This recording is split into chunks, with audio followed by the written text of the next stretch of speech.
وبشر الصابرين الذين إذا أصابتهم مصيبة قالوا إنا لله وإنا إليه راجعون.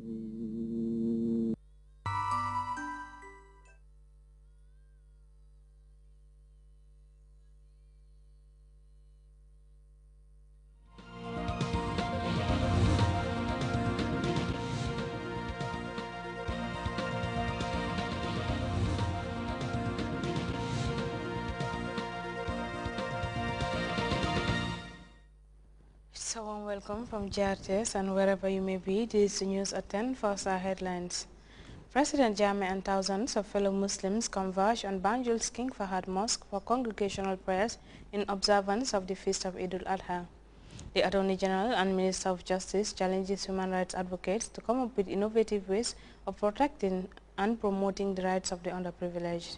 Libyans prepare to mark the feast of sacrifice without Muammar Gaddafi for the first time in over 40 years, but against the backdrop of grinding poverty. And authorities in Colombia display the body of the leader of the once formidable revolutionary armed forces of Colombia, Alfonso Cono. These and other stories coming ahead this hour. I am Mr. Domane.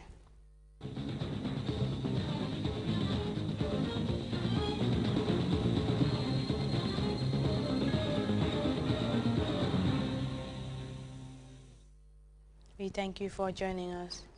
His Excellency the President, Sheikh Professor Alhaji Dr. Yahya Jammeh, on Sunday morning joined thousands of worshippers for congregational prayers in observance of the feast of Eid al-Adha, locally called Tobaski. The congregation at King Fahad included cabinet ministers and other senior government officials. We have more on the prayers and the generosity Professor Jammeh extended to the citizenry in this run-up to the feast in this report by Abdullah.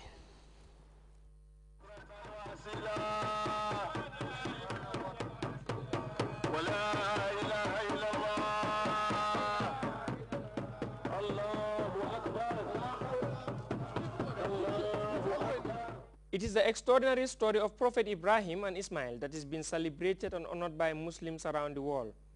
This laid the foundation of Islam, whose tenets strongly anchor on faith and sacrifice. Learn from Ibrahim that children should follow the instruction of their parents. This is what we know from our ancestors. From belief of Islam. That is the foundation upon which Islam is built, Uncle Ali. What we have learned from the act of Ibrahim towards his son is for us to have the strong belief in Islam, the strong belief in Allah subhanahu wa ta'ala. That is what we have learned from the teachings of Ibrahim towards his son Ismail on this great day. Residents in the capital city Banjul led the process in an orderly fashion, and the privilege of having the president on their side is indeed a case to be noticed. He arrived at the grounds of the King Fahad Mosque modest and humble, for it was just the night before he issued a call on the Ummah to draw inspiration from the story of Prophet Ibrahim and uphold the virtues of sharing. He has by all indication given the term a meaning, and this has too come to the notice of observers. It is important, as the wall of saying goes, the president, he has set an example that every Muslim should follow suit. May God bless him. May God answer prayers. Sir, happy to Baski. What lessons will we draw from the occasion? I think His Excellency's last night address really covers everything. I think it's a period of worshiping and then returning thanks to Almighty Allah and also making sacrifices. The sacrifices in essence towards God, but also among ourselves, that we give as much as we could to our neighbors and our relatives. Then it's all about caring and sharing. Perfectly, perfectly.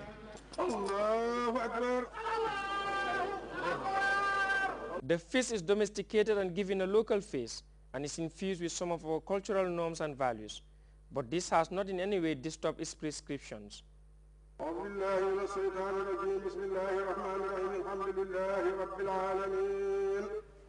In his sermon, the Imam Ratib of Banjul Alhaji Chernoka took time to outline some of the most fundamental principles of the religion. He ranks very high in society, serving the role of an elderly and also as a scholar. From his stand, Imam Chernoka also made a strong appeal for more prayers for the leadership the country and the populace, and for compassion to reign in place of terror and greed. He would later sacrifice his ram to give legitimacy to all other sacrifices to be made by those who prayed behind him. And at the confines of their compound at the State House, the first family followed suit. This could only be perceived in hundreds of other compounds within the country thanks to President Jammeh's generosity. His gesture went beyond the one-day sale staged at the July 22nd Square, 2 days before the Eid. Hundreds more have been queuing at the stall of the Kanilai family farms across the country on the eve of the Tubaski. His gesture went beyond the one-day sale staged at the July 22nd Square, 2 days before the Eid. Hundreds more have been queuing at the stall of the Kanilai family farms across the country on the eve of Tubaski to try their luck on the special offer announced by the Gambian leader. These are people who will have otherwise gone without meat at their tables, which is regarded as a major deficit on a feast like Tubaski. Along the Westfield Highway, the site was promising, but not the offer. Some making a last-minute rush on the hope that prices will drop were stunned. Yeah, I think what the president was selling yesterday is far better than these things. Look how small they are. The president was selling for 4 and 5, and all those were bigger than these ones. And for now, I'm just asking the man, and he's telling me he's selling this for 4. I think it's 4,000. Yeah. When I was so happy about the president is helping the people. But you were late. Yeah, I was late. I was late. I'm here, but I was late. I couldn't get one. So how are you coping tonight? You must get one. Or your wife will have to. We have to buy. Not even one. Me, I'm buying 3. But what about if I could ask our president just to bring more, just to help the people, because I was so happy when I heard the president is selling. Lambs are very, very, very cheap and very decent. Abdul Njai, GRTS. Highlights of those prayers will be aired immediately after this news bulletin. Elsewhere in the Kanifing municipality, similar prayers were said by the Muslim faithful. Abubakar Dabo visited 4 localities where 2 Raka congregational prayers were held before the slaughtering of the sacrificial rams in respect of Prophet Ibrahim's willingness to sacrifice his son Ismail for Allah.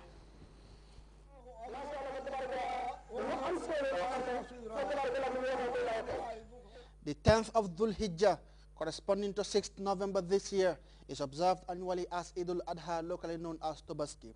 The moment embraced by Muslims with great joy and ecstasy is meant to reflect and ponder on the sacrifices of Prophet Ibrahim, who was commanded by God through a dream to slaughter his only son Ismail. In the process of fulfilling this commandment, Ibrahim's wish was remunerated with a ram from heaven as a ransom for his son Ismail. The scene of this event culminated to the celebration of Tobaski, which formally marks the successful end of Hajj in Mecca. In Bakau, Senchu Alaji, Jammeh Foundation for Peace and Sukuta respectively, the faithful converge on open fields outside their mosques to undertake what is said to be one of the strongest sunnahs of the Holy Prophet Muhammad, peace be upon him.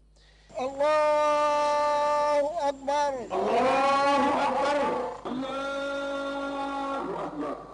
فدمدم عليهم ربهم بذنبهم فسواها فلا يخاف عقباها الله أكبر الله أكبر. The respective imams harped on the need for Muslims to unite under one banner and glorify their Lord the Almighty for blessing them with this day. They expressed the need for Muslims to forgive each other on such a blessed day, saying that Allah has made it mandatory upon the rich to feed and support the underprivileged on this day.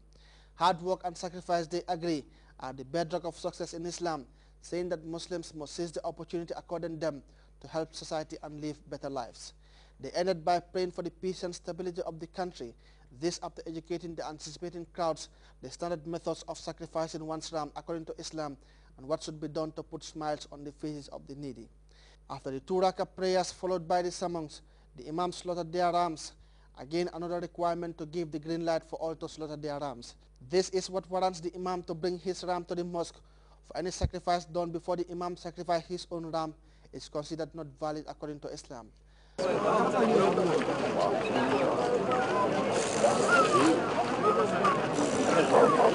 As the world celebrates this blessed day, Muslims are urged to act in accordance with the principles of the Islamic faith by safeguarding one's responsibility towards Allah and being good towards each other, especially the poor and the less privileged.